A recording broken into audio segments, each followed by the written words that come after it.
भारत में कोर्टों में सबसे ज़्यादा पुलिस को डांटा जाता है। इसलिए क्योंकि होता क्या है कि जो क्राइम होते हैं, सबसे पहले तो जब क्राइम होते हैं तो एफआईआर की बात आती है तो पुलिस बहुत बार एफआईआर लॉज ही नहीं करती जल्दी से। फिर लॉज करती है तो उसके बाद इन्वेस्टिगेशन, शोडी इन्वेस्टिगेशन जिसको कहते हैं, कि सही से इन्वेस्टिगेट नहीं करती। उसके चलते बहुत से लोग जो है कल्प्रिट जो होते हैं, वो अक्यूज जो होते हैं, वो बेनिफिट ऑफ डाउट उनको मिल जाता है, वो बच जाते हैं बहुत से मामलों में। लेकिन अगर मामला पॉलिटिकल हो तो कोई व्यक्ति के मुंह से शब्द निकला कि नहीं निकला, उससे पहले एफआईआर हो जाती है। पॉलिटिकल पार्टी कोई भी हो, पुलिस कहीं की भी हो, सब एक तरह से ही काम करती है, ऐसा लगता है। जैसे आज का ही मामला देखें तो जो तेजेंद्र पाल सिंह बग्गा का जो केस है, उसमें उसके द्वारा जो ट्वीट किया गया था, उसके बेसिस पर जो पंजाब पुलिस ने पहले एफआईआर लॉन्च की थी। मोहाली में कह रहे हैं कि साइबर जो सेल है उनके पास आम आदमी पार्टी के एक नेता ने ये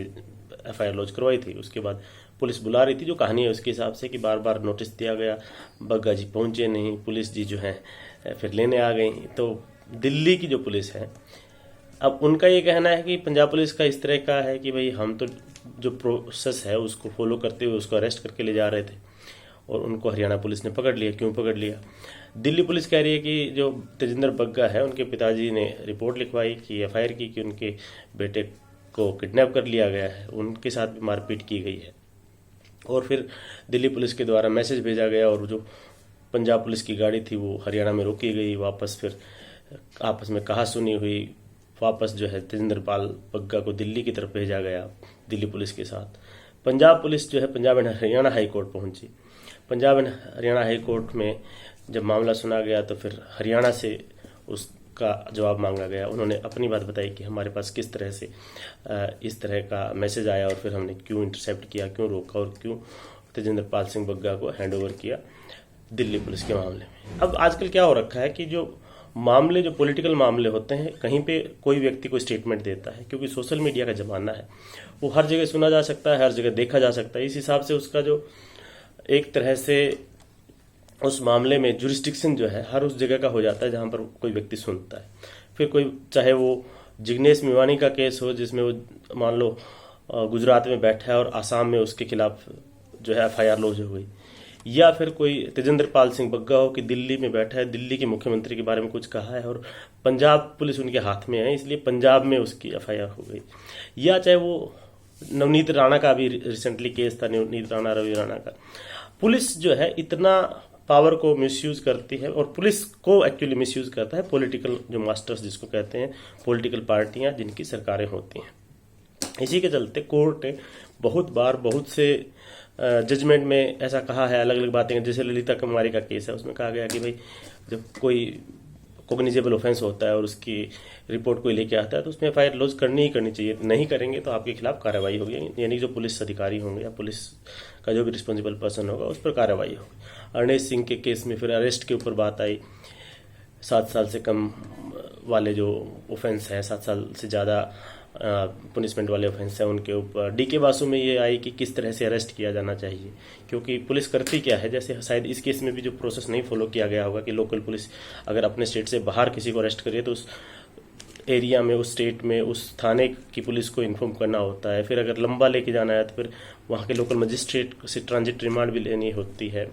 तो इस तरह की बातें होती है जो पुलिस फॉलो नहीं करती है। आपने मतलब बहुत बार सुना होगा कि होता क्या है,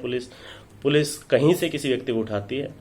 कहीं पे उसको रखती है और बाद में उसका कहीं और से अरेस्ट दिखाती है। और इस तरह के मतलब सैकड़ों आपको मामले मिलेंगे, कोर्टों में मिलेंगे। कईयों में कोर्टों का ये ऑब्जर्वेशन हो सकता है कि ये जो एक्यूजेशन है इस तरह की वो सही नहीं है, कई में ये हो सकता है कि पुलिस ने ऐसा ही किया है। इसी को देखते हुए 1-2 साल पहले सुप्रीम कोर्ट ने एक फैसला दिया था, शायद Mohammad Shafi versus state of Himachal Pradesh का केस है, जिसमें जो बेंच प्रिसाइड कर रहे थे जस्टिस रोहिंटन नारीमन उसको प्रिसाइड कर रहे थे। उन्होंने एक जो जजमेंट दी थी वो बड़ा महत्वपूर्ण जजमेंट थी। उन्होंने कहा कि पुलिस स्टेशन में, देश के हर पुलिस स्टेशन में जो है सीसीटीवी कैमरे होने चाहिए, क्योंकि अब टेक्नोलॉजी आ गई है, हर जगह सीसीटीवी चौराहों पर लगे हुए हैं। तो पुलिस स्टेशन में भी होने चाहिए और हर कमरे में होने चाहिए, कि जो टॉयलेट बाथरूम है उनको छोड़ करके हर कमरे में सीसीटीवी कैमरे हों, ताकि थाने में ले जाकर के जिस तरह से लोगों का कई बार टॉर्चर होता है या misuse of process of law होता है, वो ना हो सके। और उसके बाद इस मामले में अभी तक बहुत ज़्यादा मेरे ख्याल से डेवलपमेंट नहीं हुई है, लेकिन देखते हैं कि जहाँ ज़रूरत होती है वहाँ पर पुलिस नहीं होती है, और जहाँ पर पॉलिटिकल मैटर होता है वहाँ पर पुलिस इतनी त्वरित कार्रवाई करती है कि जैसे अभी ये आज का ही मामला है तो 3 प्रदेशों की पुलिस जो है लगी हुई है। बहुत पंजाब पुलिस ने गजब की फुर्ती दिखाई, फिर दिल्ली पुलिस ने भी गजब की फुर्ती दिखाई कि वो पकड़ने के लिए आई, तो मतलब दिल्ली पुलिस को इन्फॉर्म किया नहीं किया, वो उठा करके ले गए जो अक्यूज था उनके हिसाब से। दिल्ली पुलिस ने फिर फट से जो है क्योंकि वो पॉलिटिकल एक्टिविस्ट हैं, तो दिल्ली पुलिस ने फट से अपहरण का मामला दर्ज किया और इन्फॉर्म किया, और हरियाणा पुलिस ने समय रहते जो है अपहरित व्यक्ति जो था उसको समय रहते जो जिन लोगों ने अपहरण किया था, अब उनको वर्दी वाले गुंडे कहें या क्या कहें या जो भी है, वो अपनी ड्यूटी कर रहे थे या वो सही में गुंडागर्दी कर रहे थे, ये समय बताएगा। लेकिन उनको रोका और उसके बाद मामला कोर्ट में भी गया, ये भी हुआ वो भी हुआ, और अब भी दिल्ली में शायद आम आदमी पार्टी के जो ऑफिस है वहाँ पर बीजेपी के जो लोग हैं वो प्रदर्शन कर रहे हैं। अब आम आदमी पार्टी भी अपना पक्ष रखेगी, क्योंकि सब तो जो जिसके हाथ में पुलिस आ जाती है, क्योंकि कई बार पहले जो अरविंद केजरीवाल एकमात्र ऐसे मुख्यमंत्री थे शायद देश में जिस मुख्यमंत्री के पास पुलिस की कमान नहीं थी। अब उनके पास तो नहीं है, लेकिन उनके शागिर्द जो हैं भगवंत मान उनके पास है, और जब से उनके पास पुलिस आई है उनकी जो तत्परता उस टाइप से कि उनके खिलाफ कोई भी एक छोटा सा, वो प्रधानमंत्री को बोलते हैं कि ही इज ए साइकोपाथ कोवार्ड, उनके खिलाफ कोई एक्शन नहीं, लेकिन उनको कोई कुछ कह दे तो छोटी सी बात कह दी तो उसके बाद जो है उस व्यक्ति को सीधा पुलिस, पंजाब पुलिस जो है गड्डी लेके पहुंच जाती है उठाने के लिए। तो ये देश भर में मतलब कोई ऐसा नहीं है कि एक पंजाब पुलिस ऐसा कर रही है या फलाना पुलिस, पूरे देश में इस तरह की हालत रहती है। पुलिस क्योंकि जब बनाई गई थी तो अंग्रेजों के द्वारा उन जो अंग्रेजों के प्रशासन को चलाने के लिए और भारतीयों का एक तरह से शोषण करने के लिए बनाई गई थी, उसमें कोई ऐसा आमूल चूल परिवर्तन हुआ नहीं है, एटलीस्ट मेंटलिटी में तो नहीं हुआ होगा, क्योंकि जिस तरह से बदलाव हुआ प्रशासन का 1947 और 1950 के बाद, उसके बाद भी उस तरह के प्रो पीपल जो पुलिसिंग होनी चाहिए वो नहीं हुई है। और कहीं ना कहीं जो कई देशों में